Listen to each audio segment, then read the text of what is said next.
एक common sense होता है, एक समझ होती है, एक समझ से परे होता है।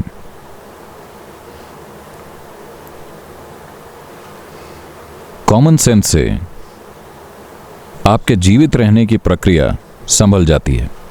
आपको ब्रिलियंट होने की जरूरत नहीं है, बस कॉमन सेंस होना चाहिए।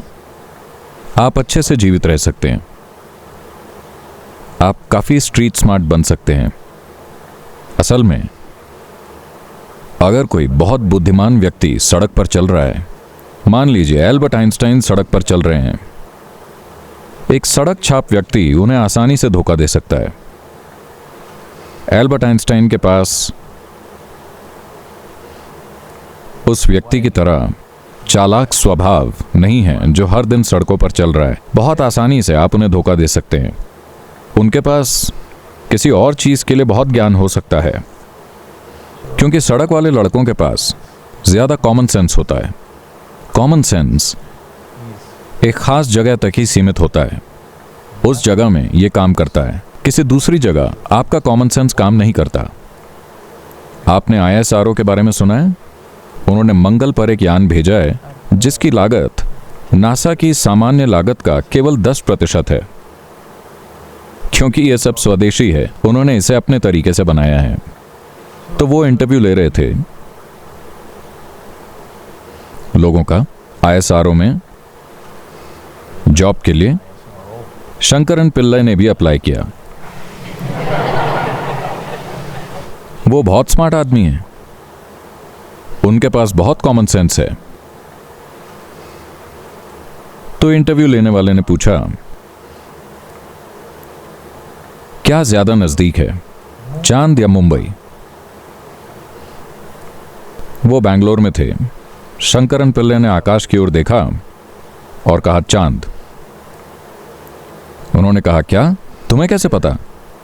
वो बोले, मैं चांद को देख सकता हूं, मुंबई को नहीं देख सकता।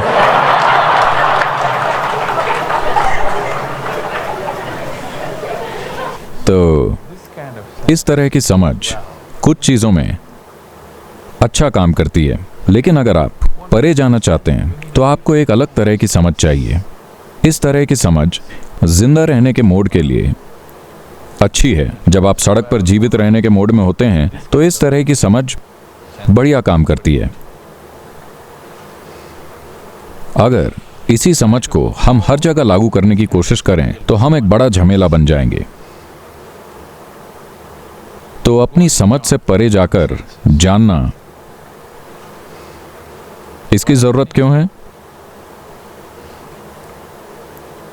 अगर आप इसे जरूरत के संदर्भ में देख रहे हैं तो इसकी जरूरत नहीं है। अगर आप जरूरत शब्द का प्रयोग कर रहे हैं कि क्या यह मेरे जीवित रहने के लिए जरूरी है या नहीं, तो इसकी जरूरत नहीं है। लेकिन दुर्भाग्यवश अगर आप यहां चिंपांजी के रूप में आए होते तो इसकी बिल्कुल जरूरत नहीं होती। लेकिन त्रासदी यह है कि आप एक इंसान के रूप में विकसित हो चुके हैं और चिंपांजी की तरह जीना चाहते हैं।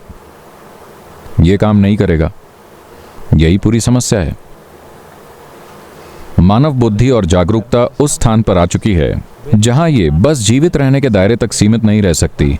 इसे परे देखना होगा। अब हम इस समस्या को हल करने के लिए क्या कर रहे हैं? हालांकि ये समस्या नहीं है, ये एक संभावना है। हर संभावना, जो लोग संभावना को अपनाने के लिए तैयार नहीं होते, उन्हें ये एक समस्या की तरह लगती है। ये एक जबरदस्त संभावना है, लेकिन ज्यादातर लोग इसे समस्या की तरह देख रहे हैं। तो वो इसका हल कैसे देख रहे हैं?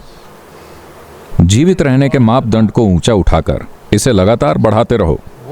25 साल पहले आपके जीवित रहने का क्या मतलब था? 15 साल पहले आपके जीवित रहने का क्या मतलब था? आज आपके लिए जीवित रहने का क्या मतलब है? सिर्फ मापदंड ही बढ़ रहा है ना?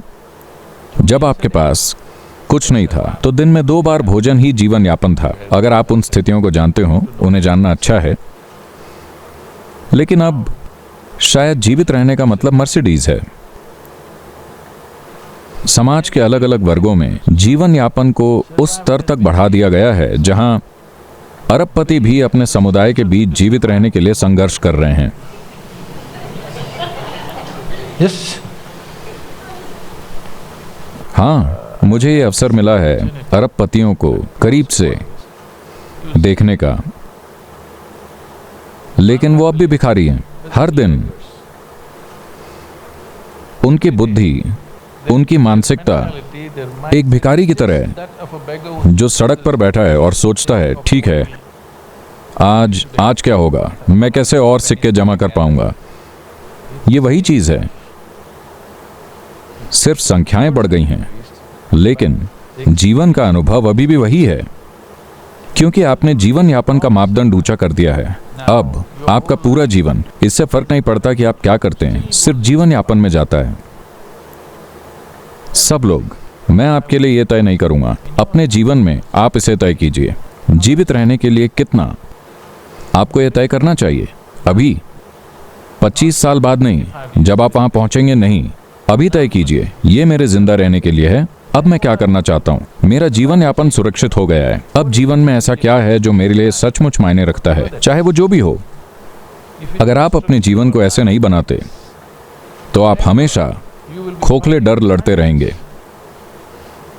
मैं ऐसा इसलिए कह रहा हूं क्योंकि अन्य देशों में जहां जीवन यापन का स्तर इतना ऊंचा नहीं उठाया गया है, लोग जब चाहें अपने जीवन की दिशा बदल सकते हैं। मैंने देखा है दुनिया के सबसे समृद्ध देश में हर कोई कम से कम 30 साल के लिए गुलाम है। उनका हाउस लोन 30 साल के लिए, कार लोन 5 साल के लिए, कुछ और चीजें हैं, उनका बीमा, ये वो बंधे हुए हैं। कल सुबह अगर उन्हें सचमुच कोई आकर्षक चीज मिले जो वो करना चाहते हैं, वो नहीं कर सकते। वो इसे केवल 30 वर्षों के बाद ही कर सकते हैं। हम इसके लिए समृद्धि की ओर नहीं आए हैं।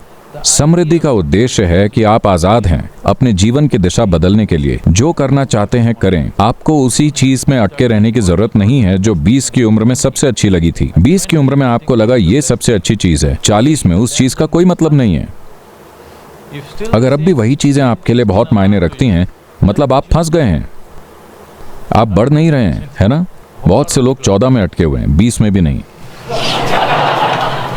वही चीजें, वो अभी भी किसी के शरीर के अंगों के प्रति उत्साहित हैं, वो अब भी बहुत उत्साहित हैं। यह हास्यास्पद है। जब आप 14 के थे तब उत्साहित थे, मैं समझता हूं। आप 45, 50, 60 के हैं और अभी भी उसी गड्ढे में हैं। यह जीने का दुखद तरीका है, क्योंकि जीवन का सार यह है कि यहां जीवित रहते हुए हम जीवन को जितना हो सके उतना खोजने में सक्षम हैं, और इस जीवन में जो कुछ भी संभव है उसे जानकर अनुभव कर सकते हैं।